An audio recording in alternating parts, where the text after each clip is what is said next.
नमस्कार दोस्तों, स्वागत है आपका हमारे चैनल में। आज हम एक बहुत ही रोचक और रहस्यमयी विषय पर चर्चा करने जा रहे हैं, जो है पुनर्जन्म। यह विषय सदियों से लोगों के मन में कौतूहल और जिज्ञासा का कारण बना हुआ है। क्या आपने कभी सोचा है कि आपके सपने, आपकी इच्छाएं या आपके शरीर पर बने निशान आपके पिछले जन्म से जुड़े हो सकते हैं? हम इस वीडियो में उन्हीं रहस्यों को उजागर करेंगे जो आपके जीवन को नई दिशा दे सकते हैं। यदि आप हमारे चैनल पर नए हैं तो कृपया चैनल को सब्सक्राइब करें, वीडियो को लाइक करें और अपने दोस्तों के साथ शेयर करें ताकि आपको ऐसी ही ज्ञानवर्धक जानकारियां मिलती रहे। तो चलिए शुरू करते हैं और जानते हैं पुनर्जन्म से जुड़े वो संकेत जो आपके जीवन को बदल सकते हैं। पुनर्जन्म एक ऐसा विषय है जो न केवल हिंदू धर्म में बल्कि कई अन्य धर्मों और परंपराओं में भी महत्व रखता है। हमारे धर्मशास्त्रों के अनुसार आत्मा अमर है और यह शरीर के नष्ट होने के बाद भी अपनी यात्रा जारी रखता है। श्रीमद् भागवत गीता में भगवान श्री कृष्ण ने कहा है, जैसे पुराने कपड़े मैले हो जाने पर उन्हें बदल दिया जाता है, वैसे ही आत्मा एक शरीर को छोड़कर दूसरे शरीर को धारण करती है। पुनर्जन्म के बारे में जानने के लिए हमें कुछ विशिष्ट संकेतों को समझना होगा जो हमारे ग्रंथों में वर्णित है। आइए हम उन संकेतों को विस्तार से जानते हैं।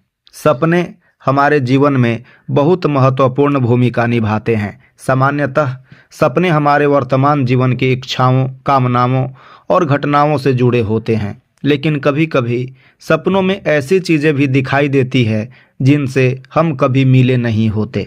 यह हमारे पिछले जन्म का संकेत हो सकता है। उदाहरण के लिए, अगर आप सपने में ऐसी जगह देखते हैं जहां आप कभी नहीं गए, तो यह संभव है कि यह जगह आपके पिछले जन्म से संबंधित हो। इसी तरह अगर आप सपने में बार बार एक ही तरह से मरते हुए देखते हैं तो यह पिछले जन्म की मृत्यु का कारण हो सकता है। कई बार लोगों के शरीर पर जन्म से ही कुछ निशान होते हैं जो उनके जन्म के साथ ही मौजूद रहते हैं। इन निशानों का संबंध उनके पिछले जन्म से हो सकता है। गरुड़ पुराण के अनुसार जिन आत्माओं ने नरक में यातनाएं सहन की है, उनके शरीर पर निशान अगले जन्म में भी दिखाई देते हैं। एक विश्व प्रसिद्ध शोध में मनोचिकित्सक स्टीवेंसन ने सैकड़ों लोगों पर रिसर्च किया और पाया कि उनमें से 35 लोगों के शरीर पर उनके पिछले जन्म से संबंधित निशान थे। इनमें से कुछ को चोट या बीमारी के कारण अपने पिछले जन्म की यादें भी आ गईं। क्या आपने कभी ऐसा अनुभव किया है कि आप जिस घटना का सामना कर रहे हैं वह पहले भी हो चुकी है? इसे देजा वू कहते हैं। देजा वू का अनुभव अपने पिछले जन्म की घटनाओं का सामना इस जन्म में यादों के रूप में करना हो सकता है। ऐसा कहा जाता है कि देजा वू के माध्यम से हमें अपने पिछले जन्म की वास्तविकता का आभास होता है। हम सभी के भीतर कुछ विशेष प्रतिभाएं होती हैं जो हमें दूसरों से अलग बनाती है। कुछ लोग मेहनत करके अपनी प्रतिभा को निखारते हैं, जबकि कुछ लोग बचपन से ही अद्वितीय होते हैं।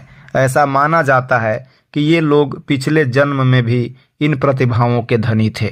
उदाहरण के लिए, कौटिल्य पंडित नामक बच्चा, जिसे लोग गूगल बॉय के नाम से भी जानते हैं, बचपन से ही अद्वितीय ज्ञान रखता है। यह पुनर्जन्म का एक ठोस प्रमाण है। बहुत से लोग ऊंचाई, पानी या आग जैसी चीज़ों से अत्यधिक डरते हैं, जबकि उनके जीवन में ऐसा कुछ नहीं हुआ होता जिससे उन्हें यह भय हो।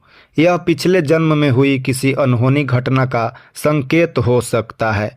पिछले जन्म की घटनाएं हमारे इस जीवन में भी हमारे मन पर असर डाल सकती है।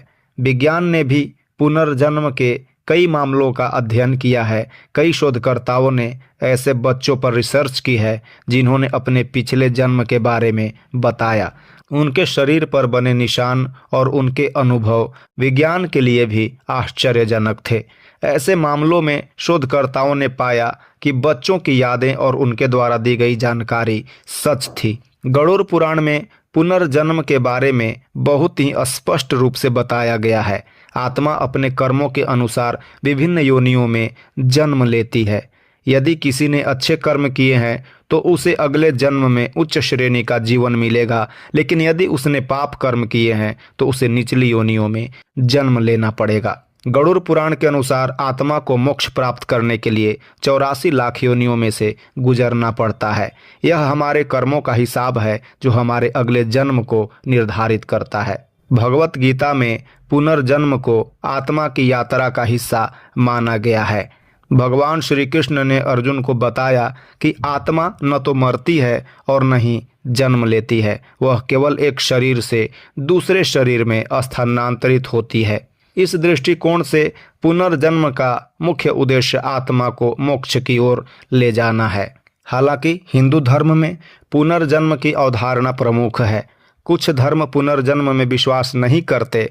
ईसाई धर्म और इस्लाम में पुनर्जन्म का कोई स्पष्ट उल्लेख नहीं है, लेकिन बौद्ध धर्म और जैन धर्म में भी पुनर्जन्म की धारणा पाई जाती है। आध्यात्मिकता में पुनर्जन्म को आत्मा की शुद्धि के रूप में देखा जाता है। हमारे कर्म और इच्छाएं हमें बार बार इस संसार में खींचती है। जब तक हमारी आत्मा शुद्ध नहीं हो जाती और उसे मोक्ष की प्राप्ति नहीं होती, तब तक पुनर्जन्म की प्रक्रिया जारी रहती है। कई लोग पुनर्जन्म के अनुभव को साझा करते हैं। उन्होंने अपने पिछले जीवन की घटनाओं को याद किया और उसके आधार पर उन्होंने वर्तमान जीवन में बदलाव किए। ऐसी कहानियां हमारे धर्मशास्त्रों और पुराणों में भी मिलती है। दोस्तों, पुनर्जन्म का रहस्य आज हमारे लिए एक चुनौती बना हुआ है।